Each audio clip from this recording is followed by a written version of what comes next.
Cahirlock. I welcome the opportunity to speak this evening on the 31st Amendment to the Constitution Bill, and I would also like to welcome the Minister to the House today and to congratulate her on the excellent work that she has done to date on bringing this amendment to a referendum on November the 10th. I would also like to welcome and acknowledge the cross-party support that we have for this amendment, and the support of the many children's groups, including Bernardo's ISPCC and the children's rights under Senator Van Turnhout. And indeed, I must just commend Senator Van Turnhout on her very emotional and very forthright speech, and warm and encouraging speech today. I also appreciate and acknowledge the statement yesterday by Archbishop Martin. I think it's great to see so much cross-party, cross-group, cross-everything support. And I would agree with Senator Cummins when he said, we can't afford now to become complacent. But, I have no doubt that, people have recognised, and it's great to see such support for it. The passing of this referendum will have a profoundly positive impact on the way that children are treated in this country. The wording of the referendum says that the state recognises and affirms the natural and imprescriptible rights of all children and will protect and vindicate those rights. It also crucially states that the views of children will be taken into account in legal proceedings. Putting children's rights specifically into the Constitution will mean, in my opinion, that in those cases where children are being abused or neglected within their families, the state can now step in more quickly to protect them. It has been very encouraging to witness the almost universal support, as I've said, for the referendum since the wording was announced. It would appear that we have come to recognise that our track record as a state in the protection of children has been flawed, to say the least. We have all listened to the litany of cases of child abuse and neglect which have come to light over the years and wondered how such things could possibly happen in a so-called civilised country. And, I think we have all come to accept and to, the realisation of exactly what has happened. The referendum will copper fasten the protection of children in the Constitution.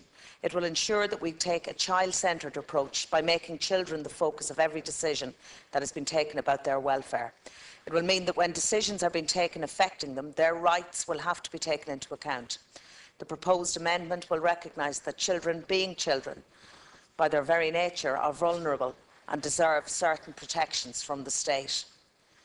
Last year, as has been referred to, there were about 30,000 child protection and welfare concerns reported to the welfare services. The vast majority of these, of which are dealt with by ways of support to the parents and family. Of these 30,000, over 16,000 were child welfare concerns, and of that, 1,500 confirmed cases of sexual, physical or emotional abuse. This referendum will reaffirm and underpin the continuing development of early intervention and family support services which play a vital role in responding to child welfare concerns, thereby preventing more serious problems arising, and with the objective of protecting children in the home and preventing children being taken into care at a later stage. Of the few dissenting voices who have spoken out up to now, one concern appears to suggest that the amendment, if passed, will give the state preference over the parent when deciding what is in a child's best interest. Concerned that the provisions might give the state too much power, I am firmly convinced that this will not be the case, and I am delighted that the Minister herself has referred this and has acknowledged this today and has reaffirmed that this will not be the case. This amendment will force the state to consider the rights of the child above all else, but in a proportional way.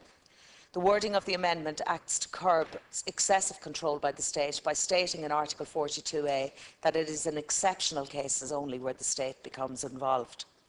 The amendment gives children constitutional rights that are robust, but robust in a way that does not undermine the rights of the parents unless they have failed in their duty towards the child. Cases such as the Roscommon one, where children were left to suffer in the family home for far too long, should not happen in the future. The incorporation of dedicated provisions for children into the Constitution have long been called for by expert groups including the Kilkenny Incest Investigation, the Constitution Review Group and the All-Party Oireachtas Committee on the Constitution and the Joint Committee on the Constitutional Amendment of Children. Supreme Court Judge Catherine McGuinness noted almost 20 years ago that the Constitution may be interpreted as giving a higher value to the rights of parents than to the rights of the children. Since that time, successive governments have examined the issue, but until now, and great credit to the Minister, no action has been taken. I see this as a great step forward in the country, and I am very confident that it will receive overwhelming support.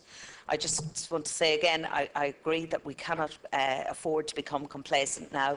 I think it's fantastic to see the website up, www.childrensreferendum.ie, and will be a great source of information for everybody in the country. And you know, I think we all have our part to play in urging people to come out and vote on November the 10th. I'm also delighted, as others have said, that, you know, to have a Saturday referendum is a great step forward, and I see it also as a way for the future. Apart from the economical cost of it as well, that it reduces costs for schools and means closing down a school, I think it's a very welcome idea to have it. I would just have one concern, totally unrelated to all of that, but just in terms of posters. I just wonder, would we be better off when we have such cross-party support and such wide support for it, that perhaps, you know, the money for posters could be better used in providing information and further information for it. Thank you. Thank you, Senator.